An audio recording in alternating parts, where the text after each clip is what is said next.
Hey guys, welcome back to the channel and welcome to the new space. I just finished moving. The past few weeks have been mildly chaotic, so I'm sorry things aren't completely set up. Today we are reviewing the Geimori GU38. It is a coffee grinder. It is a stepless 38mm hexagonal conical burr coffee grinder capable of grinding for both filter and espresso. And for the past month, I have been doing just that. For context, I've been mainly brewing with these four coffees: Perks Diego Bermudez Advanced Washed Castillo from Colombia, Black and White Roasters Julio Madrid April, another advanced process from Colombia, Counterculture's Slow Motion Decaf, a Peruvian coffee. I've been drinking this one for years. It is pretty consistent, and Grit Coffee's Burundi Kabira, a wash process. Wirsh, the brand that owns the Geimori line of grinders, sent this to me for an in-depth review, so we're going to do just that. We're going to take a look at the grinder's specs, its features, what I like or don't like about them, and most importantly, how coffee ground on this grinder ultimately tastes. It is priced at a very reasonable $179.99 USD. We'll just say 180 for an all-metal construction stepless grinder that can do both filter and espresso. On paper, it sounds almost too good to be true. So is it good value for money, or is it just okay? Included with the grinder, you get a lid, a bellows, a dosing or catch cup, a brush, a little RDT bottle, and a region-matched power adapter based on what country you order the grinder to. The design, I love it. Black, sleek, minimal. It's got that nice forward angle. This almost looks like a repackage of the Varia VS3. I love the design of the Varia VS3. This grinder has an all-metal construction. It looks like it gets machined. They sand some of the edges by hand, hit it with a sandblast, and then finish it with a matte black powder coat. And all in all, it looks quite nice. Dimensions: it is 14 inches high with the bellows, 12 inches without, 6 inches deep, and 3.5 inches wide. It's nice and compact. Adjustment collar, again, all metal, has a range from 0 to 65, and it has a nice, smooth, but firm turn. Feels really good to turn. No drift that I've experienced. I'm not the biggest fan of this generic numbering font. It's also not printed very well in some areas. I think this could be improved. A couple of other things to note here. I wouldn't use the bellows until after you're done grinding, because if you press down too firmly on the collar, there's a little bit of movement. I'm not exactly sure what causes this. My personal theory is that there's some play in the threading between the collar and the carrier. Additionally, when you look at the grinder from above, you'll see that the carrier slash collar isn't quite center in the hole in the shell of the grinder. There's more of a gap to the back than there is to the front. Neither of these things seem to have affected the performance of the grinder, just something of note. Bellows. I like the bellows. I like the material. What I like the most is that the fitment between the bellows and the lid and the collar. The bellows doesn't fit on the collar too tightly. The lid fits on the bellows just tight enough, and then it fits firmly onto the collar. They serve a purpose. I don't hate them like a certain famous coffee YouTuber. The lid, real wood. I'm not sure if it's real walnut or maybe rubber wood stained to look like walnut or some other wood entirely, but they finished it with some kind of lacquer. In the light, it looks quite nice. You do see some sanding marks that aren't quite parallel to the grain of the wood on the underside. It's still a little bit rough. It would be nice if that was a little more smooth, but overall, most of the contact points are nice and smooth. The dosing cup, aluminum alloy, not quite 58 mil. It's got a little magnet on the bottom. Not very staticky, which is nice. It's a good material, good weight, not thin. And the magnetism between the cup and the grinder is the perfect amount. The anti-popcorn plate, it works reasonably well at preventing popcorning. It isn't perfect. What it's really good at is preventing beans from entering the burrs. They have a tendency to collect here and get stuck. And for that reason, I would recommend getting one of these, an air blower.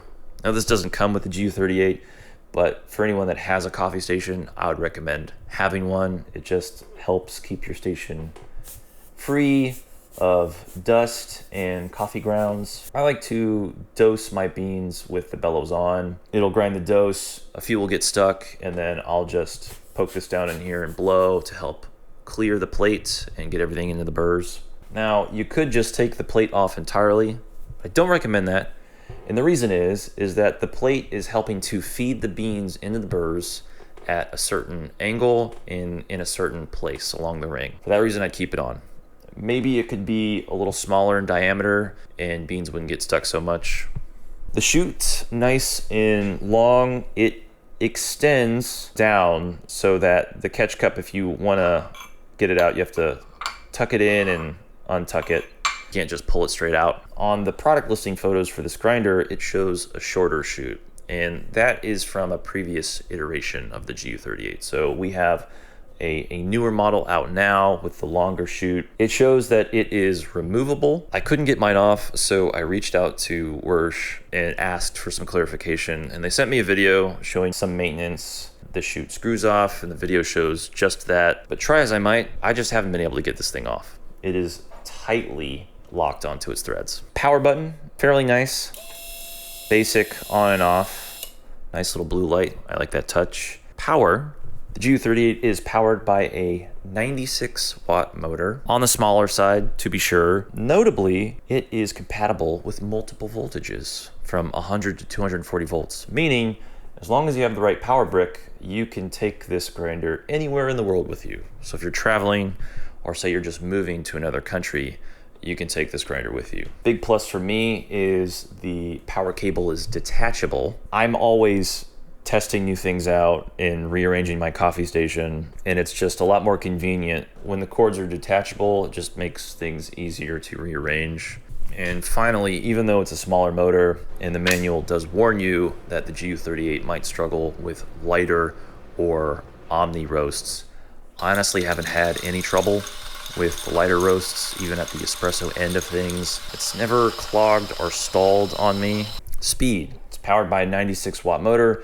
It runs at a modest 190 RPM. Now, the prevailing theory out there is that slower RPMs are better for uniformity. It takes me about 20 to 30 seconds to grind for anywhere from a 15 to 25 gram dose of filter, and then anywhere from, I want to say, 40 to 50 seconds for an 18 to 20 gram dose of espresso. I always slow feed my beans, one out of consideration for the size of the motor, and two out of consideration for the fact that that is known to improve uniformity. Sound.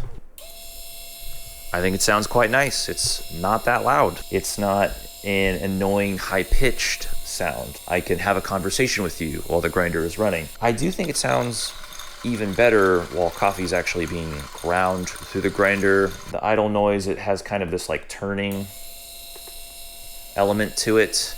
I don't know if that's indicative of anything or if that's just the nature of how the motor sounds. Retention. So for filter, retention is basically zero. As long as you're using 2 sprays of RDT, you will get out all that you put in. For espresso, there's a touch of retention, and there will especially be static on the bottom of the chute. That's easy enough to clear away with an air blower or just wipe away with a towel, but I have had some remaining retention, maybe 0.1 grams range. So again, the collar goes from 0 to 65. I've been living anywhere from 45 to 60 for filter. 55 has been the sweet spot for me for 20 gram doses of filter coffee. For espresso, I'd say 0 to 15. And the sweet spot for me has been 12 to 13. This grinder doesn't produce a lot of fines, which is nice. All of my brews have very quick drawdowns, regardless of agitation. Burrs. They're hexagonal. I don't know if Geimori makes them in-house. On product listing photos, the photos that they have of the burrs, it looks like the points split into 2 smaller points. Not the case when you actually open this thing up to look inside. The points are more squared off. There's some misinformation online about whether or not Geimori makes replacement burrs for their grinders. They do, and they're available on their website. And if you look at the listing photos for the replacements, you'll see exactly what they look like with that squared off end. Now, because the grinder leans forward, when you pour beans in, they will collect right here. The inner burr rotates, but the outer burr is stationary. And what this ultimately means is that for the outer burr, wear will be focused at this point. When you are opening up your grinder to clean it, doing regular maintenance, I would recommend turning the outer burr into either one of its 3 positions every single time to make that wear more even over time. And finally, taste. How does coffee ground on this grinder actually taste? And to tell you that, I want to start with a quick story about how my week went leading up to the Friday in which I tested this grinder out for the first time. So we'll start with Monday.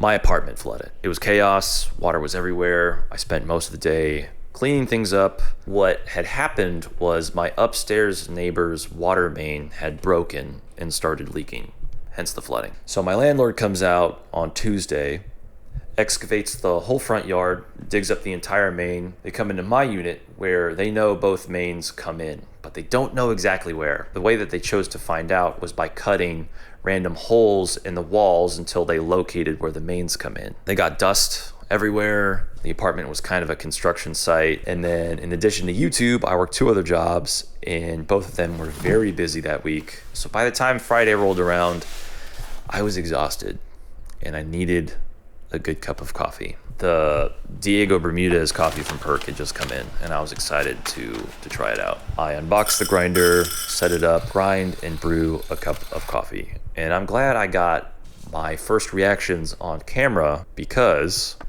it was a great cup of coffee. This grinder makes excellent cups of coffee. I've been impressed with pretty much every coffee I've plugged into it. Each of them has had a very accurate presentation. Transparent, open, surprising amount of clarity, a surprising amount of tone. Say cups are typically clear and sweet and medium bodied in the front. That gives away to a pleasant touch of bitterness in the middle, and then a sharp, clean finish. And ultimately, what this does is it makes cups very drinkable. I've been a barista for an unfortunately long amount of time, and all this really means is that I've had the opportunity to try a lot of different coffees on a lot of different grinders, and the profiles that this grinder yields are some of the most balanced out of any grinder I've ever used. Espresso, a lot of the same attributes.